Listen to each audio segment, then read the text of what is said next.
Also, we've had very serious problems with Christians who have been murdered, killed in Nigeria. We're going to be working on that problem and working on that problem very, very hard because we can't allow that to happen. Outgoing US President Donald Trump has often shown little understanding of the complicated conflict and terror patterns in Africa, but has developed a reputation of jumping to the defense of Christians in conflict, even when they are not solely affected.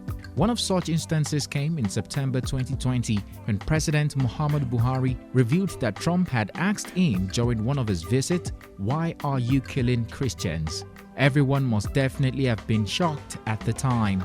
The biggest surprise came weeks after, precisely December 8, 2020, when the US Secretary of State Mike Pompeo announced that Nigeria had been blacklisted for engaging in systematic, ongoing, egregious religious freedom violations. Blacklist sounds like a tough word, but not appropriate, as we have only been formally designated as a country of concern. Nigeria joins a list of other countries including Burma, China, Eritrea, Iran, the DPRK, Pakistan, Saudi Arabia, Tajikistan, and Turkmenistan, who have been designated as countries of concern under the International Religious Freedom Act of 1998. Hello guys, it's Tcode here for African Glitz. Without wasting any time, let's look into why Nigeria has been designated as a country of concern. Were there previous listings? What are the implications of the US blacklisting Nigeria? Where do we go now? In proper corporate organizations, you get a series of queries before a sack, right? So, the situation is the same with Nigeria. In 2011, shortly before President Olusegun Obasanjo left power, the United States Commission on International Religious Freedom asked that Nigeria be designated a country of particular concern, which is a list of countries reportedly guilty of severe violations of religious freedom under the International Religious Freedom Act, IRFA, of 1998. 2 years later, the same commission again asked that a country be labeled a country of particular concern based on allegations that President Goodluck Jonathan failed to hold perpetrators of religiously related violence accountable. Chairman of the USCIR at the time, Katrina Lantos Sweat, then remarked that religiously related violence has led to more deaths in northern Nigeria than Boko Haram deaths. He also added that the Nigerian government's failure to prosecute perpetrators of religiously related violence only encourages reprisals and intensifies local tensions and mistrust. Sweat was not alone. Alliance Defending Freedom Chief Counsel Benjamin Bole, in his own remarks, claimed that the violent extremism committed against the minority Christian community in Nigeria is endemic of a nationwide problem. In 2018, while Nigeria was under the leadership of President Muhammadu Buhari, Nigeria was finally designated a country of particular concern after a spate of killings in the north. The question on your lips is probably that, is Nigeria really guilty? Has the government truly aided violations of religious freedom? Quite hard to tell, but here's what we know. In November of 2020, the Global Terrorism Index listed Nigeria as the third most terrorized country, noting a 25% increase in the number of deaths linked to terror group Boko Haram.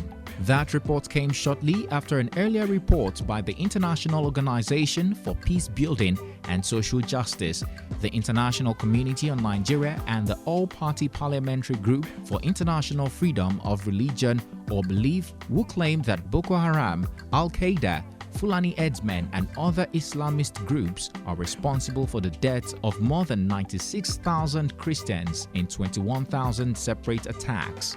They found that 43,242 Christians were killed by Boko Haram, Islamic State and Al-Qaeda. 18,834 died in Fulani attacks and 34,233 from other armed groups. But the government is also liable. A major allegation against the government is its treatment of the leader and followers of the Islamic movement in Nigeria, otherwise known as the Shiite Muslim group.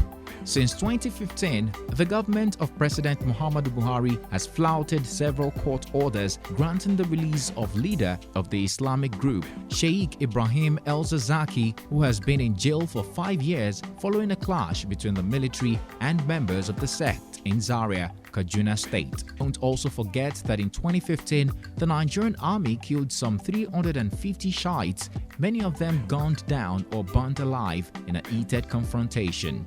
Away from the Shiite, government again under President Muhammadu Buhari proved liable when the Kano State Isbar Board arrested 80 Muslims accused of eating in public rather than fasting during Ramadan.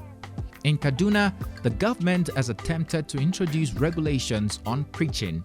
This year too, a Christian pastor was beheaded by Islamists in Nigeria, days after appealing for help in a Boko Haram video. After that killing, Christian groups accused the president of paying insufficient attention to Christian victims of violence and deemed the administration weak.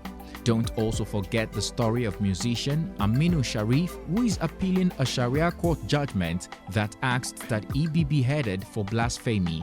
This year too, Nigeria has witnessed numerous fatal clashes in the north-central region between predominantly Christian farmers and various ethnic groups and predominantly Fulani Muslim herders. In fact, earlier this year, ethno-religious organizations in the southwest and southeast threatened to unleash violence following a plan by the federal government to resettle predominantly Muslim Fulani herdsmen in southern parts of the country through the Ruga settlement scheme. Although Nigeria is yet to be blacklisted, it is on the edge. And what does blacklisting mean? It means Nigeria would be losing much of its aid from the US and would have to grapple with economic sanctions. The positive side, however, is that government now more than ever gets to sit up and pay attention to issues of ethno-religious violence. Do you think Nigeria's listing as a country of concern would gear the government to find quick solutions to ethno-religious violence? Was the US even right to have listed Nigeria as a country of concern? Let us know what you think in the comment section down below. If you found this video informative, give it a thumbs up and share. Don't forget to check out our channel for more interesting African stories and news we know you'll like. Subscribe to get notifications whenever we drop a new juicy video to keep you updated. Thanks for watching and see you on our next one.